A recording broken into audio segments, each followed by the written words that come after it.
So summer is just around the corner, my friends, and you know what that means? Many families are thinking about renovating their homes. Yes. Have you guys ever renovated your homes? Do you know, Lindsey? Have you met me? I know, right? I am constantly living in a renovation. I'm constantly saying I'm going to live in a renovation, and I haven't started. Do it. Well, this is what we're looking at today. The Toronto Star just featured a renovation gone wrong. It's a family in Toronto. They're scrambling after their contractor left halfway through a renovation. Have you ever heard a story like this before? Yeah, it's brutal. It's common, right? Guess how much they're left with?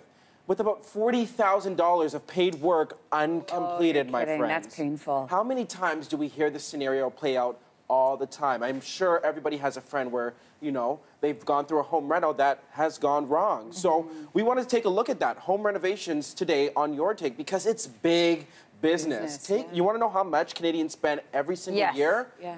Billions of dollars. In fact, in 2015, over $70 billion was spent on home renovations. Yes, people, this is big money. It affects our GDP greatly. And in fact, on average, this year, CIBC did a study, and they're estimating that the average household will spend, whoever does renovations on their house, will spend about 11 grand.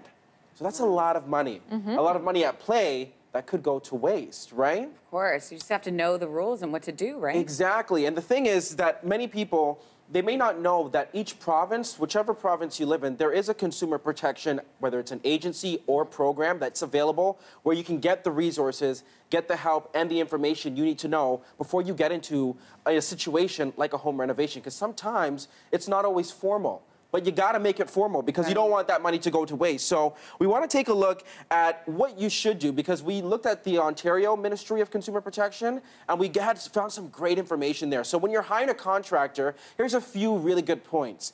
Make a list of exactly what you want done. You need to know what you want done and consider dealing with a local company.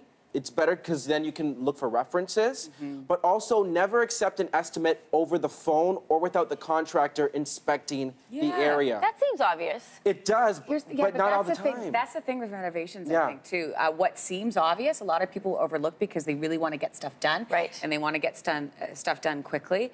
And one of the other things that I've learned, working in a little bit in this business, is that there are a couple things that you should look out for with a contractor, that being one of them. Also, a contractor who pays a lot of attention to detail and wants to give you sort of full transparency as to what they're doing and when they're doing it, you want that. Yes. You want that. Exactly. So when you do find a contractor that you might like and you want to get into, a business relationship with, what should you do before you sign the contract? Well, we found out that you want to keep your down payments to a minimum. No more than 10% is what's recommended. So then what do you do if they come back to you and say, sorry, I need more than that, and that's standard and whatever else? And it is standard to give them upfront money because they have to buy the supplies and whatnot. But you want to do it in installments. You don't want to give a big, like that, the example you gave with $40,000 is a huge chunk of change. To give out right away. So you want to keep it to a minimum of about 10%, but you also want to make sure you have a contract on hand and put all the details in that contract and try to avoid cash payments if you can do it any other way. So Canada, here's your hashtag Your Take question. What is your experience with home renovations? We want to know. Chime in on social media. Right after the break, we're going to have more news and weather.